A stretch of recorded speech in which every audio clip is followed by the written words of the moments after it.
já voltado um pouco para o desenvolvimento humano. Eu vim pensando isso nesta última semana. Por quê?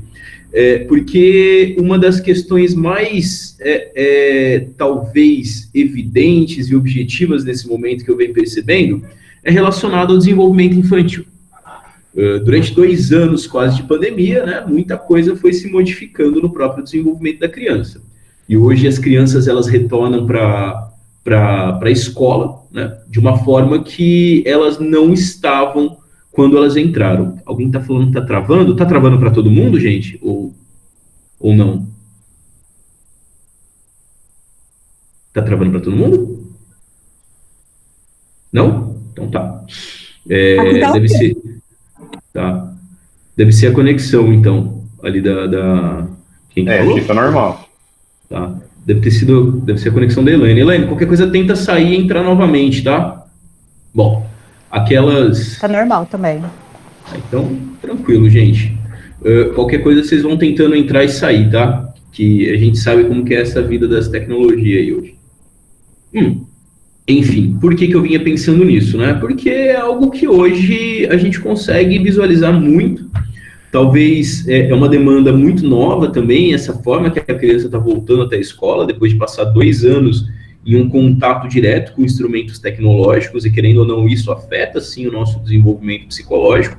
E como que será esse momento agora de professor, por exemplo, conseguir conduzir e conseguir orientar a atenção concentrada da criança, né? Então, pensei em algo justamente para falar um pouco desses processos que se manifestam na infância, nesses períodos que vocês trabalham ali, do ensino fundamental 1 e do ensino fundamental 2, pensando que até o momento que a criança está no seu 9º ano, ali, com seus 14, 15 anos, o pensamento conceitual vai estar muito embaralhado ainda, não aparece tal como aparece já na adolescência e no ensino médio, diga-se de passagem. Então, talvez seja um momento legal depois para a gente compreender isso, e eu vou até trocar uma ideia com o André, fazer uma proposta para a gente pensar em uma parceria junto com a Abrapso, que é a Associação Brasileira de Psicologia Social, tá? Não sei se vocês conhecem. Eu coordeno um núcleo da Abrapso em São José do Rio Preto, no Noroeste Paulista, né? E atualmente eu venho também desenvolvendo um trabalho popular com a clínica, tenho um consultório aqui em Jaboticabal, e é um trabalho que visa atendimentos de famílias de baixa renda, e também um atendimento para alunos e professores neste momento. Bom, enfim.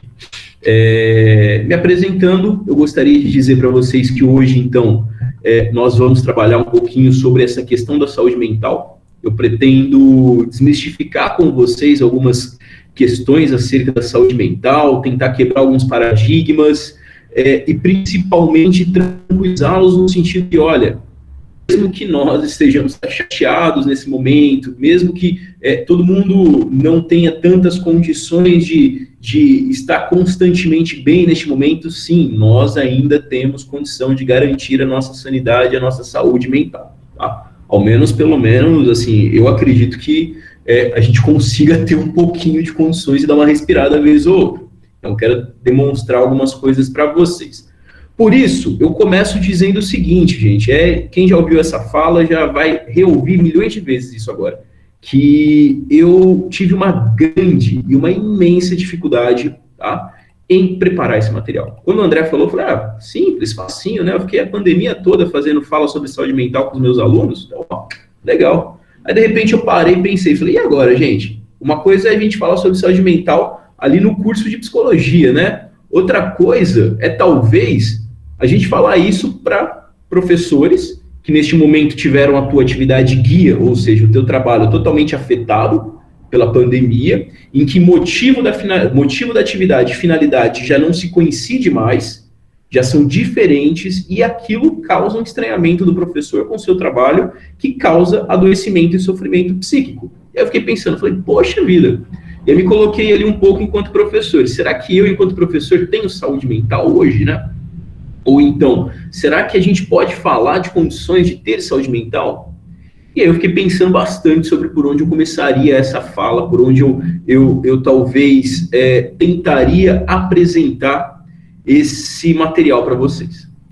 E aí, pensando talvez em parafrasear um pouco ali o nosso querido Goethe, em seu célebre Fausto, onde o Dr. Fausto, em uma conversa com Mefistófeles, ele dizia o seguinte, que no princípio é o ato, né? O princípio de todo o nosso desenvolvimento psicológico, ele ocorre por meio da ação. Se vocês pensarem na criança quando está se desenvolvendo, a criança entrando em contato com o mundo, ela toca, ela põe na boca, ela aperta, ela joga para o chão para testar o próprio mundo, para testar a realidade. E aquilo promove o desenvolvimento, são ações. Entretanto, antes de existir essa ação, existe algo que é primordial no nosso desenvolvimento. Para acontecer a ação, até o momento da ação, existe um princípio. E esse princípio é justamente o afeto.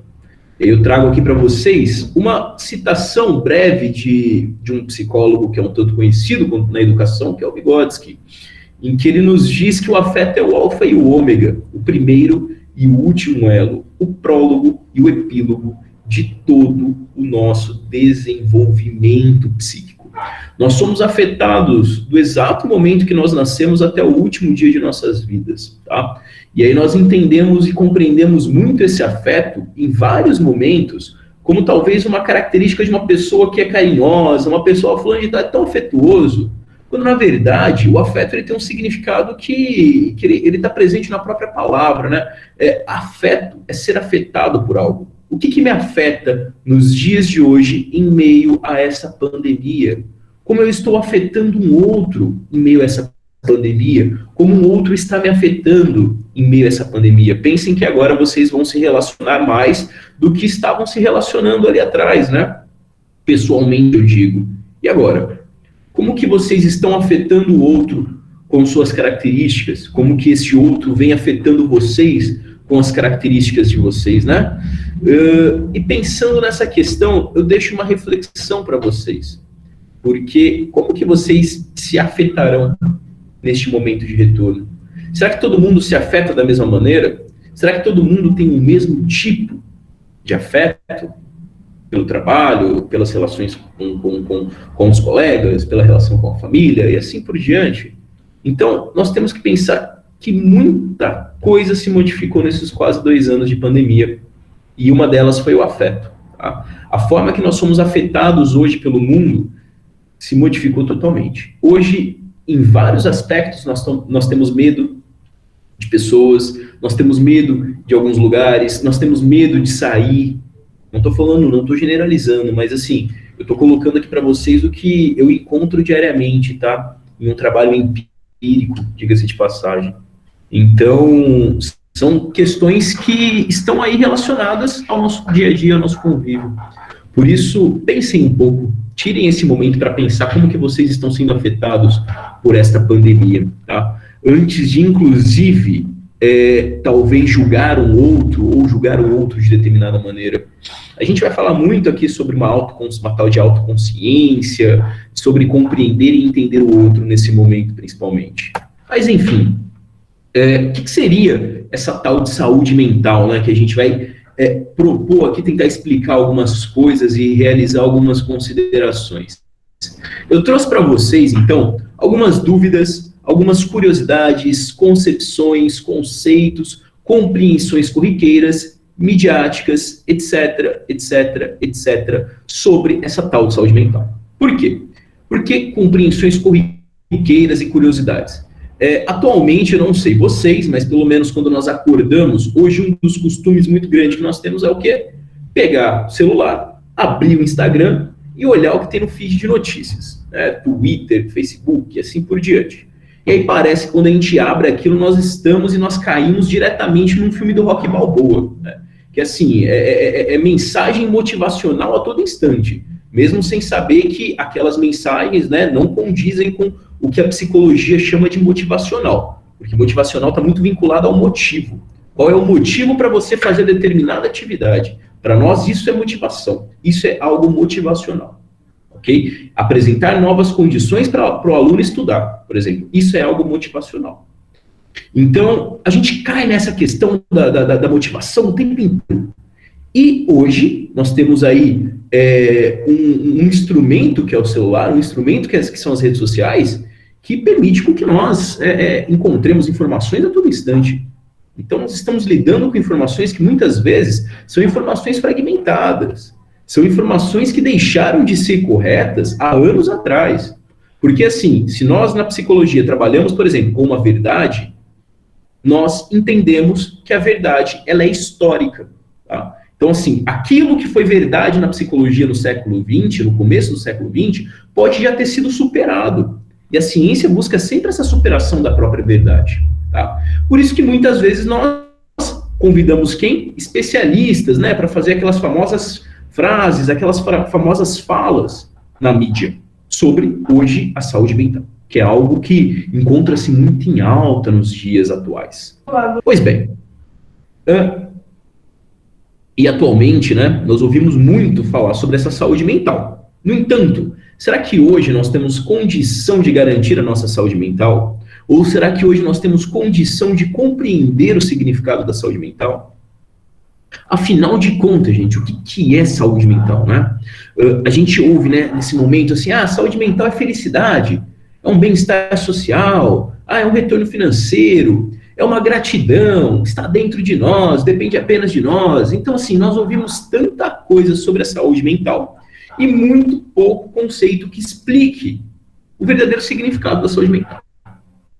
Por isso, eu trouxe aqui para vocês um significado técnico, que é aquele significado do especialista quando é convidado pelos instrumentos midiáticos para dar uma determinada opinião sobre o que significa ter ou não ter saúde mental, como você pode cuidar da saúde mental, como você sabe que tem saúde mental. E aí, geralmente, esse especialista, entre aspas, ele vai sempre apresentar um significado técnico, um significado de dicionário. Tá? Por isso, eu trouxe para vocês um significado de dicionário. Algo que é talvez ali um dos livros favoritos de todo estudante de psicologia dos primeiros anos, né?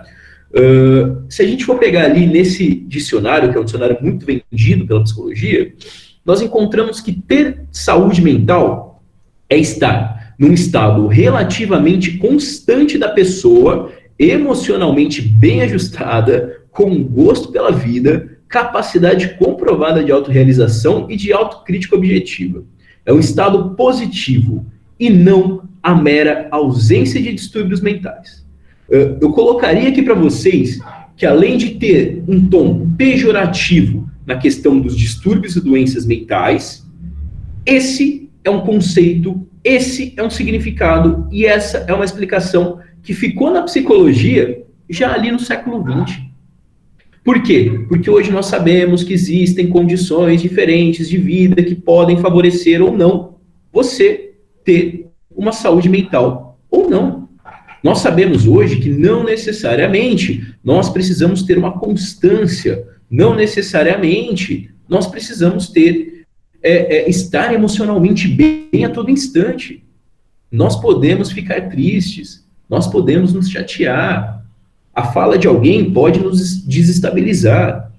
Entendem? Então, olhem só que significado um tanto quanto arcaico. Tá? Da psicologia ali quase que primitiva no sentido de que isso ficou para trás, gente. Isso já está ali parado no século XX, no começo do século XX, diga-se de passagem. Depois disso, a ciência psicológica, superou diversas condições. Essa é uma delas. Eu queria, inclusive, trazer para vocês o seguinte. Segundo esse dicionário técnico de psicologia, para que eu tenha saúde mental, eu devo apresentar o quê? Primeiro, uma constância. Me digam uma coisa, quem aqui, neste momento de pandemia, né, quem neste momento, talvez de uma crise, algo do tipo, consiga apresentar constantemente ali, uma constância, né, assim, consiga estar bem consigo mesmo o tempo inteiro. Ou, segundo, estar emocionalmente bem. E quando eu digo emocionalmente bem, é estar resolvido com todas as suas emoções. Por acaso vocês estão resolvidos com todas as suas emoções? Vocês conhecem todas as suas emoções? Vocês entendem que as emoções são potência? Por exemplo, são uma potencialidade que vocês têm? Vocês entendem que, inclusive, todo mundo aqui que se diz racional antes de ser racional, é emocional, que a gente não consegue separar emoção de razão. Então, será que todo mundo aqui está emocionalmente bem neste momento? Terceiro, estar ajustado na sociedade que vivemos. Olhem só, gente, sem nenhum conflito, diga-se de passagem, com seus coleguinhas. Então, assim, vocês não podem brigar com os coleguinhas, porque senão vocês não têm saúde mental. Tá? Estou dizendo isso a partir daquele significado. Ter capacidade. E esse talvez aqui seja o conceito que eu mais abomino, porque ter capacidade é algo que refere-se ali a uma característica tão inata, né? Assim, que nós não temos capacidade, nós nos apropriamos do conhecimento, nós somos ensinados. A partir do momento que nós somos ensinados, a partir do momento que nós nos apropriamos do conhecimento acumulado ao longo da história, por exemplo, aí sim nós podemos falar de capacidade. Ser autorrealizado. Será que neste momento alguém aqui encontra-se autorrealizado? Constantemente, assim, será que a gente consegue se enganar e falar o seguinte, olha, eu estou autorrealizado hoje, né? Sim, estou bem comigo mesmo. Ou então, realizar constantemente uma autocrítica objetiva, ou seja, sobre a nossa vida. Entender aquilo de errado que nós fizemos, compreender aquilo de errado que nós fazemos, e assim por diante. Então, percebem o quanto que aquilo ficou para trás, né? Assim, o quanto essa explicação é uma explicação que culpabiliza uma pessoa, ou seja, se você não é emocionalmente bem estável nesse momento, se você não apresenta uma constância, se você não consegue se autocriticar, a culpa é tua. Entendem? Como que aquilo ali é uma fala totalmente desconexa? Como que aquela explicação é algo que apenas parece que se encaixa naquilo que nós desejamos que se encaixe. Eu digo para os meus alunos que a psicologia é a única ciência que faz um trabalho oposto, que na verdade ela não tenta se encaixar nas condições de vida e existência da pessoa. Ela tenta fazer com que a pessoa se encaixe nela. Se encaixe naquilo que ela diz. Quando muito que ela diz não é mais verdade, ou ainda nunca foi verdade. Então, afinal de contas, pensando em tudo isso, gente, o que é essa tal de saúde mental, né? E para isso, para talvez apresentar para vocês essa saúde mental, eu tenho que dizer, eu tenho que voltar um pouquinho para falar que a nossa sociedade, né, essa organização social de vida e de existência que nós encontramos para viver, ela tem uma tradição, que é uma tradição filosófica, que se baseia ali nos conhecimentos de René Descartes. E essa tradição filosófica, ela realiza o quê? Ela tem um costume de separar mente e corpo. Nós chamamos isso na psicologia de um dualismo psicofísico, né? Assim, nós temos ali uma dualidade entre mente e corpo. Quando, na verdade, no mundo real, no mundo concreto, na nossa existência, essa separação não existe. Sabe por quê? Porque a saúde mental, ela vai depender constantemente de nossa saúde física e vice-versa. Ah, Alexandre, mas o que a minha cabeça vai influenciar no meu corpo?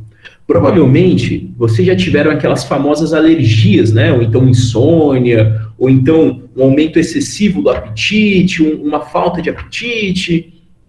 E acredito que as famosas alergias nas mãos, né? Aquelas bolinhas que vão aparecendo aqui, são os exemplos mais clássicos. Grande parte, eu acredito que já tenha tido isso.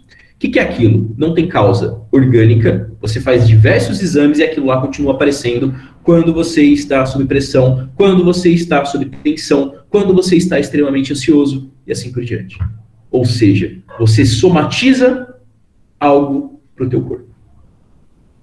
Olhem só, que coisa curiosa, né? E vice-versa, gente. A nossa saúde física, ela vai depender da nossa saúde mental, e a nossa saúde mental vai depender da nossa saúde física. Tá? Agora, uma das grandes condições que eu venho acompanhando são pessoas que falam, fazer exercício físico para mim é a minha terapia, né? Ou então, ler durante a noite é minha terapia, assistir filme é minha terapia. Eu sempre digo que não. Tá? Assim, isso pode ser uma atividade terapêutica. Atividade terapêutica e terapia são diferentes. Eu adoro ler, amo ouvir música. Antes de dormir, ponho lá um disco de vinil, sento na minha poltrona, pego um livro e vou ler. Tá? E o que acontece? Para mim, isso é atividade terapêutica, o que é diferente de terapia. Por quê? Porque toda atividade terapêutica, ela passa a ser prazerosa em um determinado momento da nossa vida. Isso quer dizer ter uma atividade terapêutica, o que é diferente da terapia.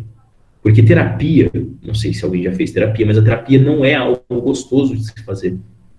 Em vários momentos, o que acontece? A gente fica aflito, nós escondemos sentimentos, nós entramos em contato com coisas do nosso passado que nos machuca. Então, terapia é diferente de uma atividade terapêutica. O que depois não quer dizer que a terapia se torne uma atividade terapêutica, mas o começo da terapia é muito difícil. Para quem já fez uma terapia aqui, por exemplo, entende do que eu estou falando. Enfim. Então, uma outra questão que afeta a nossa saúde mental constantemente é as condições externas, que independem, vez ou outra, né? Eu diria que a todo instante, da nossa própria vontade. Quais são essas condições? Condições econômicas, condições sociais e condições familiares. Essas três estão diretamente vinculadas à nossa saúde mental.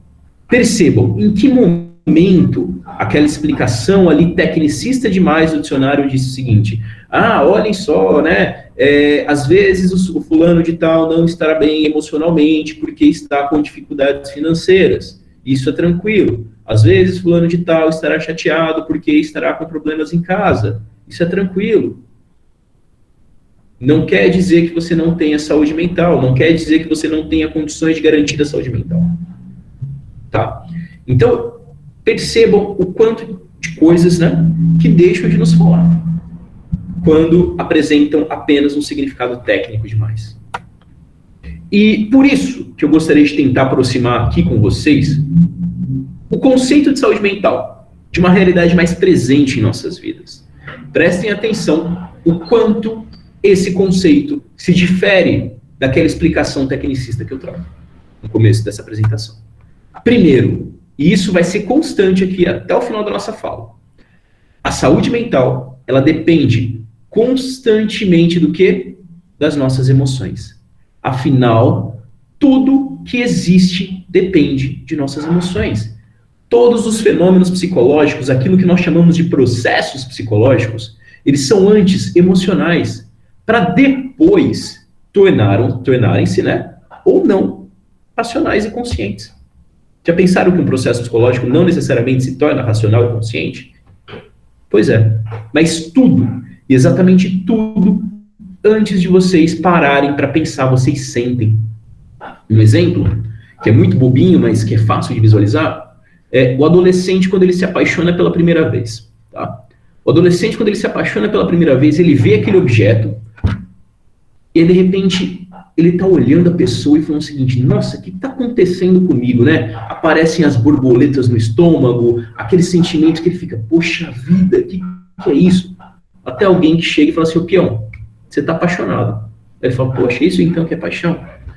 Até o momento que a mediação da palavra de um outro consegue fazer com que este adolescente correlacione aquele sentimento com um objeto externo, com alguém que está fora dele, ou seja, com uma paixão. Então, tudo, exatamente tudo que nós passamos, antes de pensarmos, nós sentimos. Tudo antes de ser racional é emocional. Tá? E essa é uma condição que ninguém escapa. Até mesmo aquele que fala: eu sou extremamente racional para resolver os meus problemas. Será? Como que você busca a solução para esse problema? Garanto que as suas emoções estão passando por ali. Porque, não, mas não estão. Você está sob pressão e você tem que resolver esse problema o mais rápido possível, né? Então, a pressão é o que condiciona, o que cria condições para o teu pensamento resolver esse problema. Então, a gente não deve negar a importância das emoções na nossa saúde mental. E não necessariamente nós estaremos tristes, felizes constantemente. A nossa emoção, ela pode oscilar. Isso é completamente normal, gente. Eu diria que não seria normal se nos dias de hoje e no momento atual que nós estamos vivendo, essas emoções não oscilarem. Isso eu diria que não é normal. certo?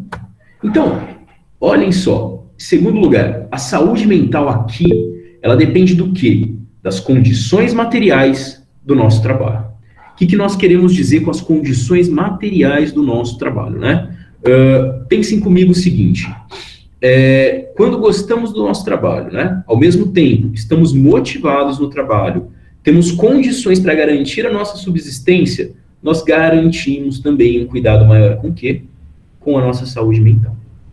Então, pensem que aquela questão acerca do nosso trabalho, né, da maneira que nós trabalhamos, da maneira que nós nos relacionamos nesse trabalho, vai garantir esse cuidado também com a nossa saúde mental. O trabalho ele é algo muito curioso, porque nesta sociedade que nós vivemos, ao mesmo tempo que o trabalho é aquilo que nos humaniza, ou seja, é aquilo que nos diferencia dos animais, né, é aquilo que nos estranha do nosso gênero humano. É aquilo que nos aliena também, é aquilo que causa condições para a criação do sofrimento psíquico. Hoje, a maioria dos professores que eu faço acompanhamento terapêutico enfrenta algo com o seu trabalho. Tá? A maioria. Eu acho que assim, coloca aí de 10 a cada 8, pelo menos, tem alguma questão relacionada à sua atividade guia, ou seja, ao seu trabalho.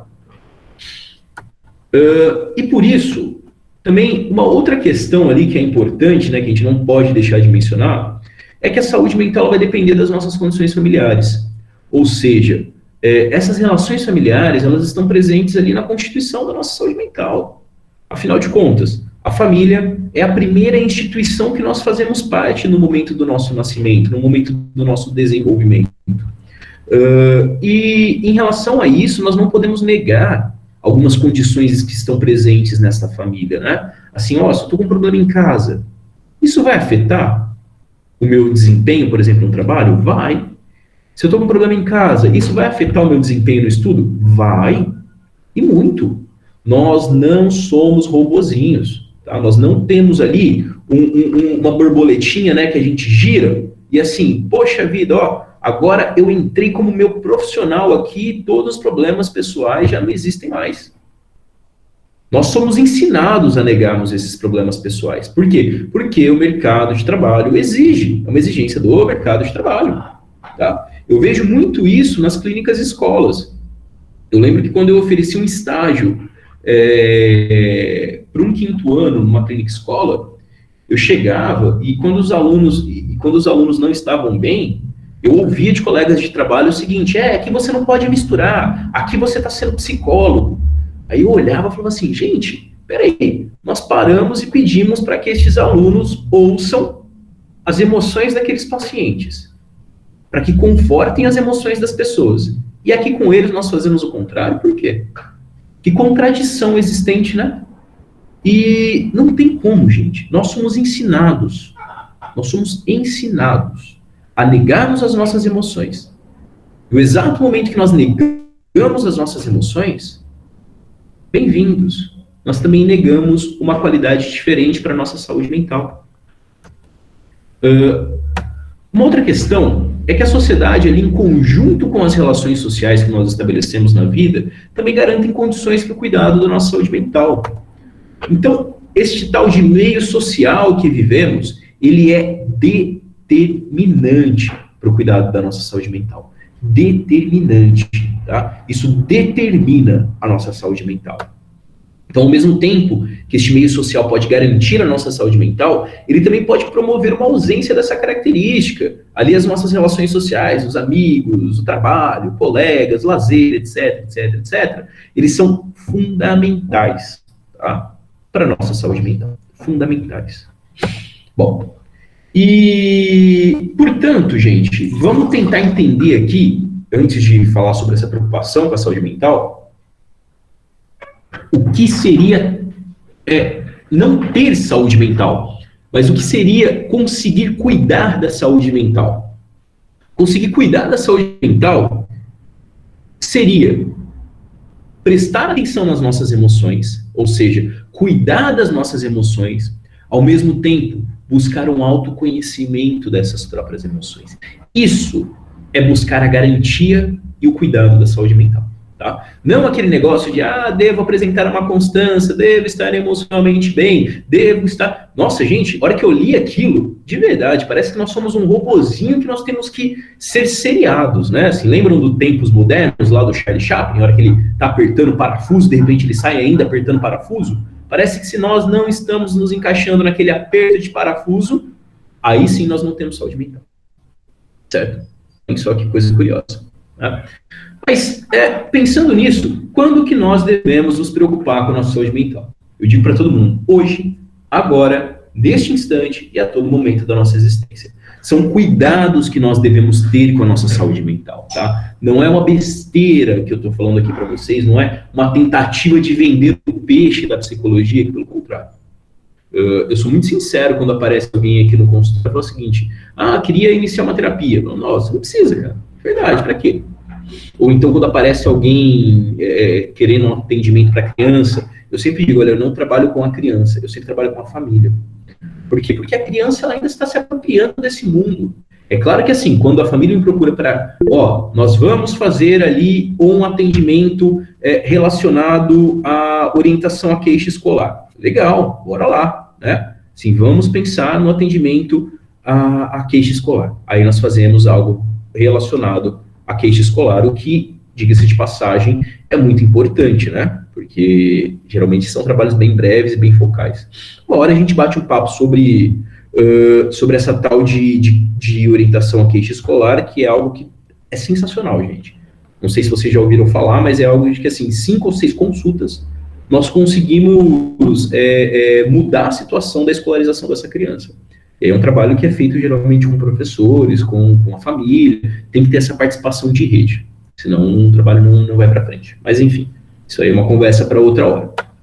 E quando eu digo que nós devemos nos preocupar, né, em relação a isso, é porque justamente nós somos constantemente ensinados, constantemente educados a escondermos as nossas emoções. Desde o momento que nós nascemos, nós escondemos nossas emoções, tá? A criança, quando chega e está chorando porque está triste, engole o choro.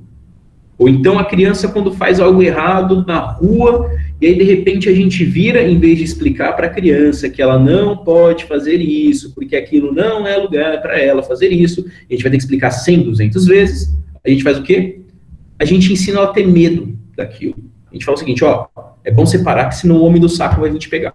Acabou. A gente aponta uma figura esquisita na rua, acabou. Tá? Ou então, para que senão, vou chamar a polícia. Parou. Então, assim, nós ensinamos as crianças a esconderem as emoções e, ao mesmo tempo, nós ensinamos as crianças a terem medo de suas emoções. Então, entendem que para nós, adulto, ainda é mais difícil lidar com tudo isso? Por quê? Porque nós fomos ensinados. Né? Quem, por exemplo, lida bem aqui com as próprias emoções, ou com os próprios erros, com as cobranças aí da vida, com as cobranças do trabalho, etc, etc, etc. Quem que lida bem com tudo isso? É curioso que, neste momento, quando a gente faz essa pergunta pessoalmente, nós ouvimos ali sempre nos fundinhos, né? Todos nós lidamos bem com isso. Afinal de contas, nós nos adaptamos a tudo que existe na vida, inclusive a todas essas cobranças, e inclusive a esconder as nossas emoções. Será? E essa não é uma pergunta que eu que vou responder, mas é uma pergunta que vai ficar martelando na cabeça de todo mundo. Será que eu não estou escondendo algo de mim mesmo? Será que eu não fui ensinado a esconder algo? Então, eu sempre digo que o pensar e o ser são, portanto, certamente diferentes. Aquilo que eu digo e aquilo que eu sou, às vezes, pode ser oposto um ao outro. Dizer ser e ser, portanto, muitas vezes não se coincide. Né? Então, pense. Será que realmente nós nos conhecemos? Será que realmente nós lidamos bem com tudo que acontece? Será? Pensem nisso, gente.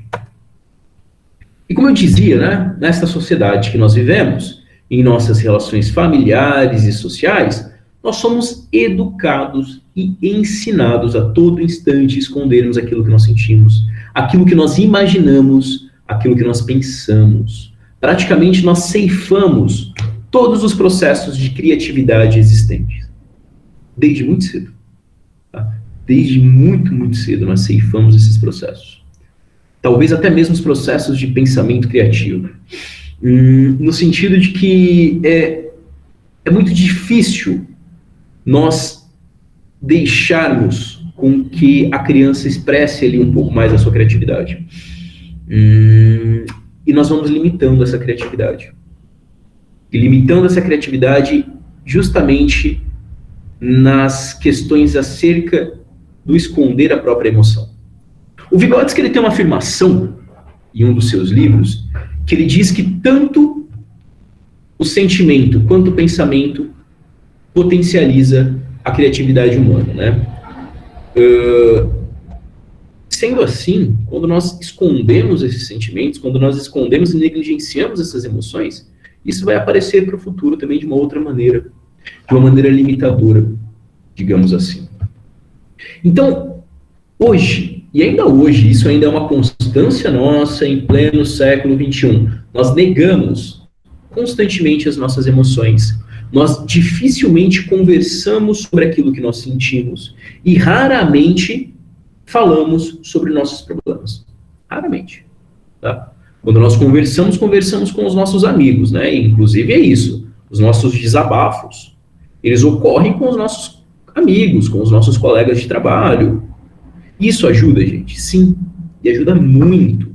Esse acolhimento que nós chamamos na psicologia de acolhimento emocional, ele é praticado pelos nossos amigos, ele é fundamental para a nossa saúde mental. Tá? No entanto, nós não devemos ficar apenas nestes desabafos. Quando nós sentimos a necessidade, olha, parece que esse desabafo já não está sendo suficiente, é hora de procurar uma ajuda profissional. Por quê? Porque cuidar da saúde mental não é frescura, gente, sabe? Não é algo que, é algo só para uma pequena parcela da elite da sociedade fazer. Não. Hoje nós temos diversas propostas populares de consultórios e clínicas. E eu garanto que isso é muito importante. Tá? Então, como eu estava dizendo, em alguns momentos, de fato, nós devemos extrapolar um pouco esses desabafos com os amigos e buscar essa ajuda profissional. Isso é necessário quando aquilo que nos afeta já está nos afetando de modo negativo e nós não conseguimos encontrar talvez ali um momento, como que eu poderia dizer assim, um momento de condições de trabalhar, um momento de condições de lazer. A gente vai perdendo a vontade de fazer as coisas. A Rogéria disse aqui, né, se a cabeça não está bem, nada funciona. Tá? Isso realmente, as pessoas percebem isso ali em cima da hora. Ou então, assim, quando percebem outras pessoas, e isso é uma condição muito do ciclo familiar, tá? Que assim, alguém percebe isso, a pessoa percebe isso, vai buscar ajuda, e aí fala, mas isso é frescura, dá uma enxada na mão, é falta de trabalho. Sabe, gente, eu vou falar para vocês que hoje eu tenho ao menos aqui umas 5 ou 6 pessoas que eu trabalho porque eu não gosto do termo paciente, né, que eu acho que o paciente ele se remete a algo muito passivo, tá? E o paciente, a pessoa em terapia, ela não pode ser passiva em momento algum, ela é extremamente ativa nessa busca pela terapia, mas que esconde da família que está fazendo terapia. Por quê? Porque a família não vai entender, porque a família não vai compreender, ou ainda porque a família vai dizer que é frescura. Por quê? Porque na nossa sociedade nós aprendemos que isso é frescura. Só que não é, gente. Não é. Depressão não é frescura. Não é. E, enfim. E parece coisa muito boba de se dizer, né? Mas dificilmente nos conhecemos por completo como pessoas, como seres humanos, enquanto personalidade. Sabe qual que é a primeira coisa que eu faço quando eu começo um trabalho novo com uma pessoa? Eu digo o seguinte para ela: tô te dando essa fichinha para você preencher. Aí a pessoa acha que vai ter ali um monte de dados, né, para colocar. A única coisa que é uma pergunta só, que assim, é síntese descritiva da personalidade, ou seja, quem é você? Geralmente as pessoas me escrevem 2 linhas, 3 linhas. Será que nós nos conhecemos enquanto pessoas? Será que nós nos conhecemos enquanto personalidade? Será? Como que será que nós nos conhecemos enquanto personalidade? E por isso que aqui eu refino mais ainda o que é garantir a saúde mental. Garantir saúde mental é, em primeiro lugar, prestem bem atenção, cuidar de nossas emoções, parar de negar aquilo que nos afeta, parar de negar essas emoções e, ao mesmo tempo, buscar constantemente um autoconhecimento, se conhecer por completo. Uma tarefa quase que impossível, tá? Mas buscar minimamente saber daquilo que vocês dão conta, saber daquilo que afeta vocês, aquilo que causa prazer, aquilo que não causa prazer, aquilo que é bom, aquilo que é ruim, aquilo que vocês conseguem fazer, aquilo que vocês não conseguem fazer, aquilo que vocês vão levar um tempo para fazer e aquilo que vocês fazem assim. E principalmente, eliminar as cobranças que vocês têm com vocês mesmos. O autoconhecimento permite isso. Tá? Então, conhecimento das nossas emoções é fundamental para quê?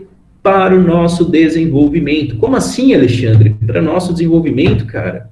Nós já somos adultos, nós já nos desenvolvemos. Novamente, gente, eu vou falar para vocês, nós temos uma visão muito tradicionalista e limitadora do desenvolvimento. Sabe por quê? Porque nós nos desenvolvemos do primeiro até o último dia de nossas vidas. Aquele momento do último suspiro de nossas vidas é um momento de desenvolvimento. Aquele momento que nós olhamos para a desintegração e achamos que aquilo não é desenvolvimento, aquilo é, sim, desenvolvimento. Sob uma outra perspectiva, a partir de uma outra qualidade. Mas aquilo ainda é desenvolvimento. Então, a gente tem que entender que nós nos desenvolvemos a todo instante. E temos que buscar novos desenvolvimentos. O Vygotsky, ele tinha uma analogia que ele dizia que nós paramos de nos desenvolver no exato momento que nós paramos de buscar conhecimento e de conhecer o mundo. É claro que é só uma analogia, né? Porque assim, nós continuamos nos desenvolvendo ainda de modo imediato, mas sob uma outra qualidade. Com que qualidade? Porque o conhecimento, ele é um instrumento mediador que ele muda pensamento, que ele muda consciência, que ele muda personalidade. Tá? Olhem para vocês antes de entrarem em uma faculdade, por exemplo. Assim, como que vocês eram. Olhem para vocês na adolescência, como que vocês eram, como vocês se modificaram. Conhecimento muda personalidade e promove desenvolvimento. E por isso que a saúde mental está sempre vinculada a uma vivência emocional. Trago aqui para vocês uma frase de um dos psicólogos que eu mais gosto, que hoje eu trabalho com ele muito, que é o Sergei Rubinstein, que ele diz que a emoção como vivência tem sempre no homem um caráter pessoal, que está especificamente vinculado ao eu, que lhe é afim e que o compreende. A relação pessoal possui sempre um caráter emocional, ou seja, essa relação que nós estamos tendo aqui agora, essa troca de informação, é uma relação, antes de conhecimento, é uma relação emocional. Vocês podem olhar para mim e falar assim, nossa, que cara estranho, eu odiei esse cara. E estão desprezando aquilo que eu estou falando. Tá? Ou então vocês podem estar olhando aqui para mim e falar assim, nossa, que cara bacana, né? Olha que legal, vou prestar atenção no que ele está falando, vou valorizar o trabalho dele aí. E, gente, isso muda. É uma relação emocional. Tá? E a totalidade, então, dos sentimentos humanos é, por natureza, a totalidade das relações do ser humano com o mundo e, sobretudo, com os restantes seres na forma viva e imediata da vivência emocional. A forma que eu me relaciono com vocês é a maneira que eu me relaciono comigo também e com os outros. Toda a nossa vivência, toda a nossa relação com o outro é sempre, de imediato, uma vivência emocional. Tá? Lembrem-se disso. As nossas relações pessoais e interpessoais, elas dependem dessa forma e do modo que nós nos relacionamos com as nossas emoções. Nossas emoções afetam constantemente a maneira de nós nos relacionarmos com o mundo, com o outro e até mesmo com o nosso trabalho.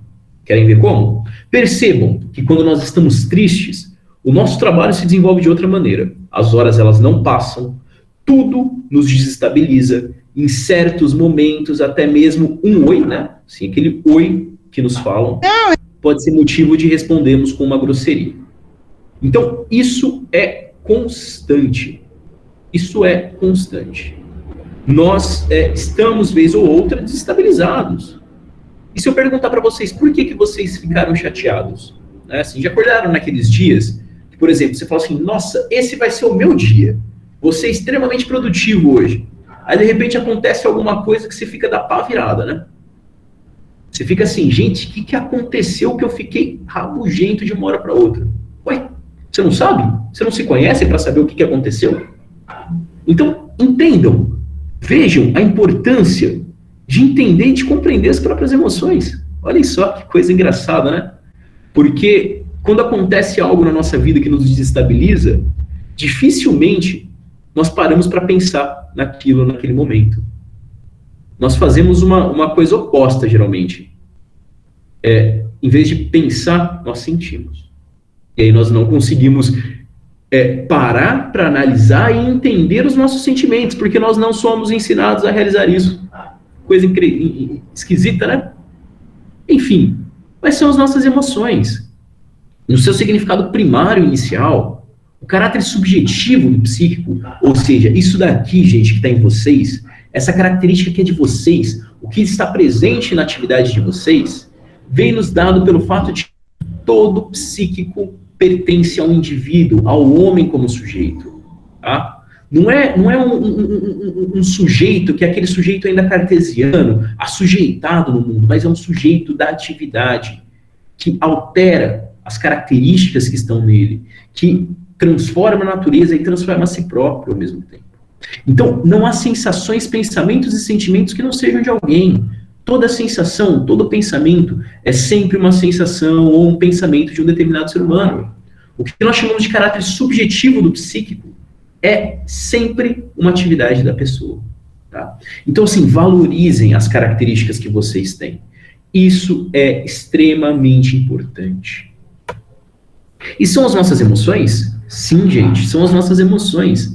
Pertencente sempre a uma determinada pessoa, o que nós chamamos na psicologia de sujeito da atividade, que sente, que ama, que transforma o mundo e, ao mesmo tempo, transforma a si próprio. Entretanto, ninguém se desenvolve sozinho. Ninguém. Tá? E as nossas características tipicamente humanas são interiorizadas em nossas relações sociais e interpessoais. Nós nos apropriamos dos costumes, tradições e elementos culturais do local que nós nascemos. E dizemos que o desenvolvimento psicológico somente pode existir no meio social, nas relações que estabelecemos com outros seres humanos. Tá? Afinal, né, toda a nossa vida depende do outro, e não temos como negar a dependência do outro. O nosso trabalho, ele é sempre um trabalho social para o outro. Agora imaginem, por que a saúde mental dos professores estão afetadas? Né? Para além de uma sobrecarga de trabalho, para além de condições de remuneração, o que mais que está acontecendo ali? Será que é só isso? Não tem nenhum aspecto da sua atividade que afeta a sua saúde mental? Claro que tem. Nós estamos vendo hoje o aprendizado dos nossos alunos, ou seja, a finalidade do trabalho do professor, que é garantir não, né, que é conseguir identificar o aprendizado do seu aluno, hoje está perdido. Hoje, assim, esse elo foi rompido, e a gente não consegue mais avaliar isso. E isso coloca o profissional em crise. Por quê? Porque se ele não consegue fazer isso, por que eu vou continuar trabalhando? Qual que é o sentido do meu trabalho hoje? Né? Porque toda vez que nós falamos quem nós somos, nós nos referimos ao nosso trabalho. Quando alguém me pergunta, Alexandre, quem que você é? Eu falo, eu sou psicólogo. Então, pensem nisso. A nossa vida depende sempre de um outro. E nós necessitamos a todo instante do trabalho do outro para a satisfação das nossas necessidades pessoais. Utilizamos ferramentas, instrumentos criados por seres humanos para outros seres humanos. Ou seja, nós existimos graças à existência de um outro. Tá? E dizemos ainda que somente nos humanizamos nas relações que estabelecemos com outros seres humanos. Lembrem-se disso. A nossa humanização se dá na relação que nós estabelecemos com outros seres humanos. E essa é uma determinação. E resta alguma dúvida? Se resta alguma dúvida, eu trouxe uma imagem que eu sempre dou um jeito de colocar essas imagens em qualquer fala que eu faço. Tá? Que aqui é uma das experiências que, segundo a Unesco, foi a experiência mais bem-sucedida de toda a história da educação até os dias de hoje. Foi uma área do conhecimento que ficou conhecida como defectologia, o que permitiu com que crianças cegas, surdas, mudas e com as mais variadas deficiências existentes naquele momento e compreendidas naquele momento, pudessem se desenvolver ao ponto de se tornarem doutoras e doutores nas mais variadas áreas das ciências humanas, e sociais, e biológicas, e exatas, e assim por diante. Tá? Então, a importância do outro é justamente essa importância da humanização. Olha esse exemplo da Yulia Vinogradovna, que ela está sendo humanizada, ela está aprendendo, ela está se apropriando do conhecimento acumulado ao longo da história por meio do afeto de sua professora.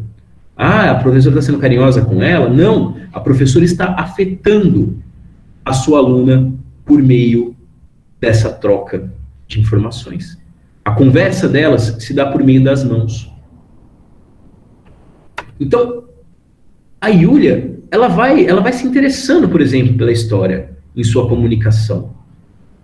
Ela vai querendo saber o que acontece na história. E o que é mais interessante, gente, é que essa imagem, ela é de um livro chamado Psicologia dos Sentimentos, de um psicólogo chamado Pavel Jakobson. Tá? E o Jakobson, ele acreditava que até mesmo as nossas expressões faciais, elas dependem da mediação de um outro, depende do aprendizado de um outro. Então, entendam que esse contato que nós temos com o ser humano é importante para que a Yulia faça isso, para que a Yulia converse com ela mesma. Algo que eu aposto que vocês fazem muito. Eu não falo comigo mesmo, não sou doido? Não falo com você mesmo? Você não para organizar o teu dia durante o banho, durante o café da manhã? Pois é, você está falando com você mesmo. No exato momento que você usa a fala interna, o pensamento, você está falando com você próprio. E isso só é possível por meio desse contato que nós temos com outros seres humanos. Então, de certo modo, eu quero dizer para vocês que nós refletimos a sociedade. Não como um reflexo de um espelho ou de uma fotografia, né? É um reflexo que perpassa por nossas emoções, pelas relações que estabelecemos enquanto sujeitos e que, ao transformarmos a sociedade, nós transformamos ao mesmo tempo a nós mesmos. Tá? Transformar o mundo que nós vivemos quer dizer que nós transformamos ao mesmo tempo a nós mesmos. Silvia Alani, uma das maiores psicólogas do Brasil, e que na década de 1980 mudou toda a história da psicologia brasileira, ela acreditava que nós, ao mesmo tempo que somos produtos, somos produtores da nossa história social. E essa produção da história social é graças a estas relações que vocês estabelecem uns com os outros. E essas relações passam pelo trabalho e garantem, querendo ou não, condições para a saúde mental de vocês. Tá? Então, talvez seja o momento da gente levantar uma certa reflexão neste momento. Que é, como será que as nossas relações estão sendo afetadas ali pela pandemia? Né? Como será que o nosso dia a dia foi afetado pela pandemia? Como estamos nos relacionando com o outro em meio ao isolamento social? Como será que nós estamos nos relacionando com o outro em meio ao isolamento social? Como respeitamos o espaço do outro em meio ao medo, em meio à ansiedade, em meio a angústias diárias? Nós estamos conseguindo nos colocarmos no lugar do outro? Será? Conseguimos fazer isso? Vou me colocar no lugar do fulano de tal, porque ele não está bem. Porque assim, vivenciar aquele sentimento, vivenciar aquela angústia do outro é impossível. Mas nós, enquanto seres humanos civilizados, conseguimos parar, compreender e entender o que o outro passa. Será que nós estamos conseguindo fazer isso hoje em dia? Ao mesmo tempo, neste momento, será que nós conseguimos conversar com os nossos colegas de trabalho? Conseguimos ouvir os nossos colegas de trabalho, os nossos amigos, os nossos familiares? Será que conseguimos nos colocar no lugar do outro? E todo mundo tem uma história, gente, tá? E para nos valermos aí de uma poesia do Carlos Drummond de Andrade, histórias que são mais bonitas que a do próprio Robinson Crusoe. E são histórias que superam a própria literatura, né? Colocamos ali o Carlos Drummond. Eu até brinco que aqui no consultório eu disse para vocês que eu odeio ter um paciente, né? Porque eu identifico muitas características que superam a própria literatura, né? A gente brinca que a vida ela imita a arte, mas na verdade a arte ela reflete a vida com as características emocionais desse artista. Se aquilo que você está lendo te desperta um sentimento, saiba que você está entrando em contato com o sentimento daquele artista, né, daquele pintor, daquele escritor, assim por diante. Então, eu brinco que aqui no consultório eu não tenho pacientes, né? Assim, eu tenho pessoas que a vida é tão interessante que superam histórias, por exemplo, como dos irmãos Karamazov, do Alexei Karamazov, do Raskolnikov, no Crime e Castigo, do Hamlet, do Don Quixote, e assim por diante. Então, a gente sempre identifica elementos históricos, elementos que são bonitos na história de vida das pessoas. Só que em meio a essa pandemia, algo que nós devemos dizer é que muitas histórias elas foram interrompidas. E é importante, talvez, ele manter o contato com o outro. E é fundamental para a nossa humanização, para a garantia de nossa saúde mental. É claro que este contato com o outro deve ser feito de modo distinto, ou seja, respeitando, neste momento, ainda o isolamento social e todos os protocolos de biossegurança, gente. É importante, né, que as nossas redes sociais, elas voltem a ser um espaço onde nós nos socializávamos de modo virtual. Por que eu estou dizendo isso? Porque esse instrumento aqui tornou-se um instrumento de trabalho. Nós somos, e parece que essa é uma característica, assim, para você ser professor, você tem que ter no teu currículo que você é doido por trabalho, né, porque o professor, historicamente, sempre levou o trabalho para sua casa. E agora, então, né, com a pandemia, o professor teve que se reinventar de uma tal forma que, olha, hoje abrem os grupos e tem 30, 50 grupos, 300 mensagens, 4 mensagens. Eu lembro quando entrou a pandemia, eu disse para os meus alunos o seguinte: vocês são todos grandinhos, tá? Sim, são adultos. Sendo adultos, vocês conseguem utilizar os e-mails. Não sei que infeliz que descobriu o meu número da clínica. Pois bem, começaram a me mandar mensagem no número da clínica, eu bloqueei todas as mensagens que chegavam. Falei, olha, espaço para a gente conversar sobre trabalho é e-mail, né? O que é muito difícil fazer com criança, né? E aí, algum outro infeliz me descobriu meu número pessoal. Aí eu fiquei pé da vida. Porque nós somos, com esses instrumentos, acionados a todo instante. Tá? A todo instante nós somos procurados para o trabalho. Ontem, por exemplo, 7 horas da noite, me chega alguém querendo marcar uma reunião da Brabus. Falei, gente, domingo, 7 horas da noite, cara. Assim, então a gente tem que tentar fazer com que isso volte a ser um instrumento de socialização, não mais de trabalho. Imagine o quanto de tempo que nós perdemos nas redes sociais trabalhando hoje, né? E, infelizmente, neste momento, mesmo de retorno lento e gradual, o nosso local de socialização, que nós podemos sentir uma segurança maior, ainda são as redes sociais. Infelizmente. Bom.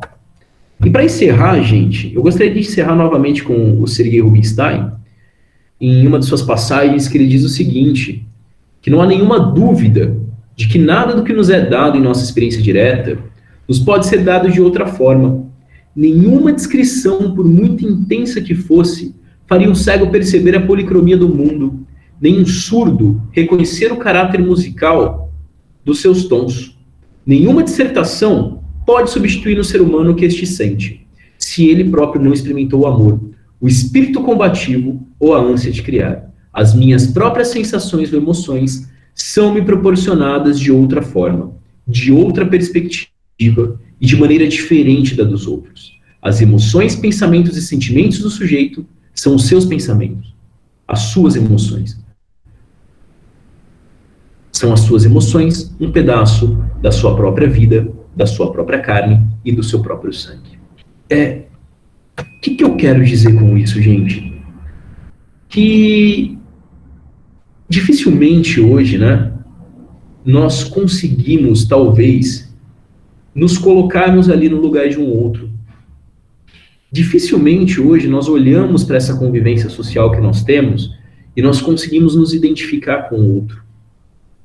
Outro conceito que passa muito pela mídia é aquele como chama? Empatia. Né? E quando qualquer aluno meu fala, professor, vamos falar sobre empatia, eu falo, gente, ó, aqui a gente está tratando sobre conceitos científicos, tá? Não conceitos espontâneos. Então vamos falar sobre autoconsciência. O que a gente chama hoje no senso comum de empatia, a pessoa é empática com o outro. A gente chama na psicologia ali de autoconsciência. E ter autoconsciência é conseguir justamente entender que um outro, ele passa por dificuldades. Eu não preciso sentir o que aquele outro está sentindo, mas eu consigo parar, entender e compreender. E, quando possível, ajudá-lo. Então, nesse momento, o que eu falo para vocês sobre a saúde mental é que parem e cuidem dos aspectos iniciais e emocionais da vida de vocês. Para aí sim, vocês conseguirem buscar ali uma qualidade diferente na saúde mental. Tá? Bom, gente, o que eu trouxe para vocês é isso. Gostaria de dizer que a gente está aberto a um debate ainda, nós temos alguns minutinhos. E eu estou aqui para dúvidas, curiosidades, críticas e assim por diante. Agradeço. E estamos abertos a perguntas, então, gente. Muito obrigado.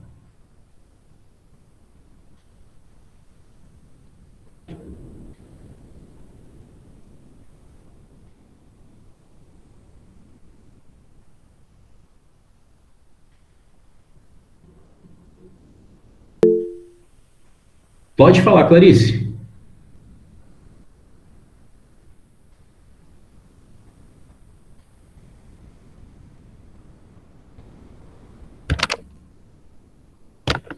Clarice? Tá com a mão levantada? Quer falar alguma coisa?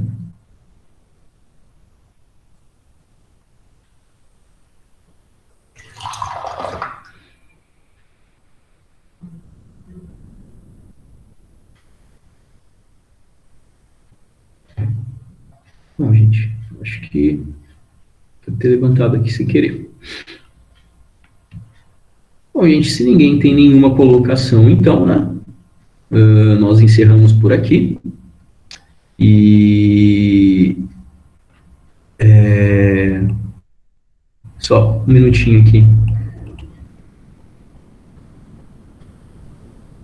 A Rogéria falou uma coisa importante, né, que nós podemos até ter empatia, né, mas não o tempo todo, mas nós devemos buscar realmente essas questões de ajuda e de ter esses momentos, gente. É importante e muito importante, tá?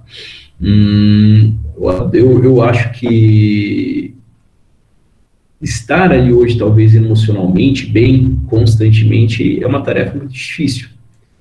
E talvez seja aí hoje uma das principais tarefas para o professor também, né? Porque pensando que vocês irão fazer o acolhimento de alunos hoje que não se sabem como que passaram estes 2 anos em casa. É algo difícil de talvez fazer. Alguém quer falar alguma coisa, gente?